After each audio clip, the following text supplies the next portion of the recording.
Baking soda, sodium hydrogen carbonate NaSCO3, जिसको हम sodium bicarbonate भी बोलते हैं, जो कि है क्या होता है, माइल्ड नॉन कोरोसिव बेस। मतलब एक तो बेस जो है इतना स्ट्रॉन्ग नहीं है और कोरोसिव नेचर का भी नहीं होता क्योंकि वो स्ट्रॉन्ग नहीं है। प्रिपरेशन, अब जब NaCl और H2O यानी ब्राइन सॉल्यूशन में कार्बन डाइऑक्साइड और अमोनिया गैस को हम पास कराते हैं तो अमोनियम क्लोराइड और NaSCO3 बेकिंग सोडा बन जाता है। और बेकिंग सोडा की हमको हीटिंग भी ध्यान रखनी है। जब हम उसको हीट करते हैं तो sodium carbonate, CO2 carbon dioxide और H2O वाटर बनता है। अब उसके यूज़ भी थोड़े बहुत ध्यान रखने हैं।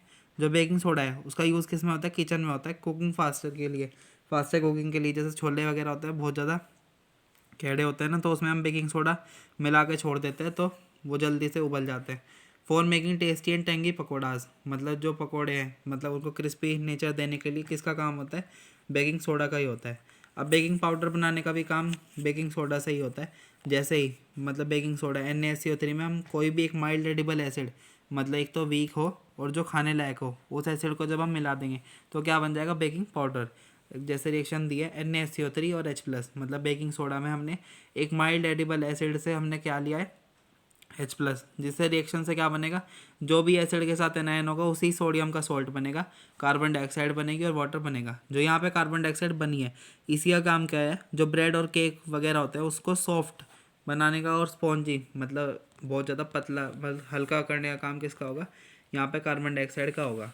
अब एंटासिड मैन्युफैक्चर यानी बेसिस टाइप मैन्युफैक्चर करने के भी किसका काम होता है, मतलब एसिड का उल्टा मैन्युफैक्चर करने का काम भी किसका होता है, बेकिंग सोडा का। जब NaSCO3 के साथ HCl रिएक्ट करता है तो NaCl, CO2 और H2O बन जाएगा। ये कौन सी रिएक्शन है, मेटल कार्बोनेट के साथ एसिड वाली। तो हमको प्रोडक्ट क्या मिलेगा, सोडियम का सॉल्ट, कार्बन डाइऑक्साइड और वाटर, जो कि हमने एसिड बेस के शुरू में भी पढ़ी थी। सोडा एसिड फायर एक्सटिंग्विशर में भी यूज़ होता है, मतलब आग बुझाने के लिए। अब क्या होता है, जो ऊपर उसकी नोब होती है, जैसे ही हम उसको दबाते हैं तो जो एसिड होता है वो उसके अंदर डल जाता है और बेकिंग सोडा के साथ रिएक्ट करके क्या बनाता है, कार्बन डाइऑक्साइड बनती है और पानी वगैरह बनता है और एक दो प्रोडक्ट और बनते हैं। तो जो यहाँ पे कार्बन डाइऑक्साइड है वही आग बुझाने का काम करती है यहाँ पे। Preservative for milk in summer, मतलब जो दूध होता है उसको फटने से बचाने का काम भी करता है क्योंकि ये बेस होता है। अब जब मिल्क का फटना होता है मतलब डिकम्पोजिशन होता है तो उसके अंदर लैक्टिक एसिड रिलीज होना शुरू होता है। लेकिन जैसे ही हम उसके अंदर सोडियम बाइकार्बोनेट डाल देते हैं तो सॉल्ट और वाटर बन जाते हैं। तो मिल्क जो है इतनी जल्दी सोड नहीं होता, मतलब मिल्क जो है इतनी जल्दी, दूध जो है इतनी जल्दी नहीं फटता।